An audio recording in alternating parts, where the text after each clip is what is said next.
না। কিন্তু আপনি কি জানেন যে এই পাকিস্তান নিজেই আবার বিভক্ত হতে চলেছে?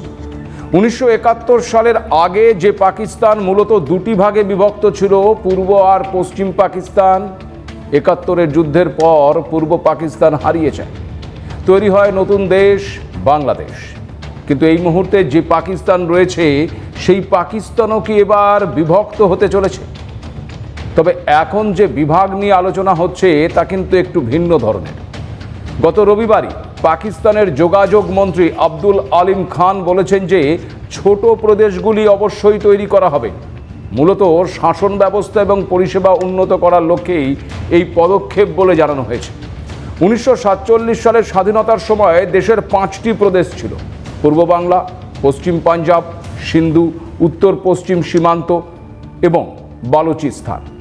1971 সালের মুক্তিযুদ্ধের পর পূর্ব বাংলার স্বাধীনতা লাভ করে এবং বাংলাদেশ হয়ে ওঠে। পশ্চিম পাঞ্জাব আবার পাঞ্জাব হয়ে যায়, আর নর্থ ওয়েস্ট ফ্রন্টিয়ার নামকরণ হয় খাইবার পাখতুনখোয়া।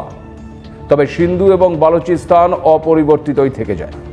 বর্তমান সিডিএফ ওই আসিম মুনির এবং প্রধানমন্ত্রী শেহবাজ শরীফের হাইব্রিড শাসন ব্যবস্থায় যখন এই বালুচিস্তান এবং খাইবার পাখতুনখোয়ায় তীব্র বিক্ষোভ আন্দোলন চলছে, রীতিমতো স্বাধীনতার দাবি জানাচ্ছে ওই অঞ্চলের আদিবাসিন্দারা, ঠিক তখন এই প্রদেশ বিভাজনের বিষয়টি সামনে এসেছে।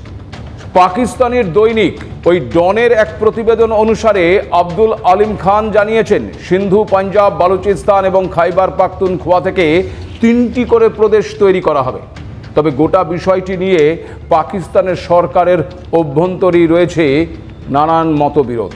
আব্দুল আলিম খান শেহবাজ শরীফের নেতৃত্বাধীন বেসামরিক সরকারের অংশ, কিন্তু এই বিভাজনের কথা বললেও এই শরীফ সরকারের অন্যতম সঙ্গী পাকিস্তান পিপলস পার্টির নেতা বেলাওয়াল ভুট্টো জারদারি আবার ঐতিহ্যগতভাবে সিন্ধু বিভাগের বিরোধিতা করেছেন।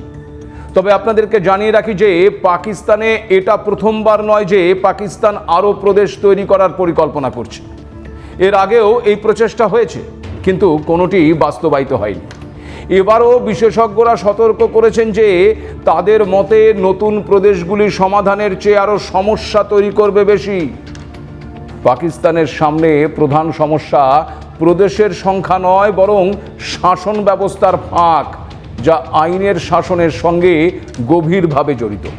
দুর্বল প্রতিষ্ঠান, অসম প্রয়োগ এবং জবাবদিহিতার অভাব রাষ্ট্রের ক্ষমতাকে হ্রাস করেছে। কেবলমাত্র এই প্রদেশ বৃদ্ধি করলেই এই মৌলিক কাঠামোগত সমস্যাগুলো সমাধান হবে না বলেই মনে করছেন সে দেশের বিশেষজ্ঞরা।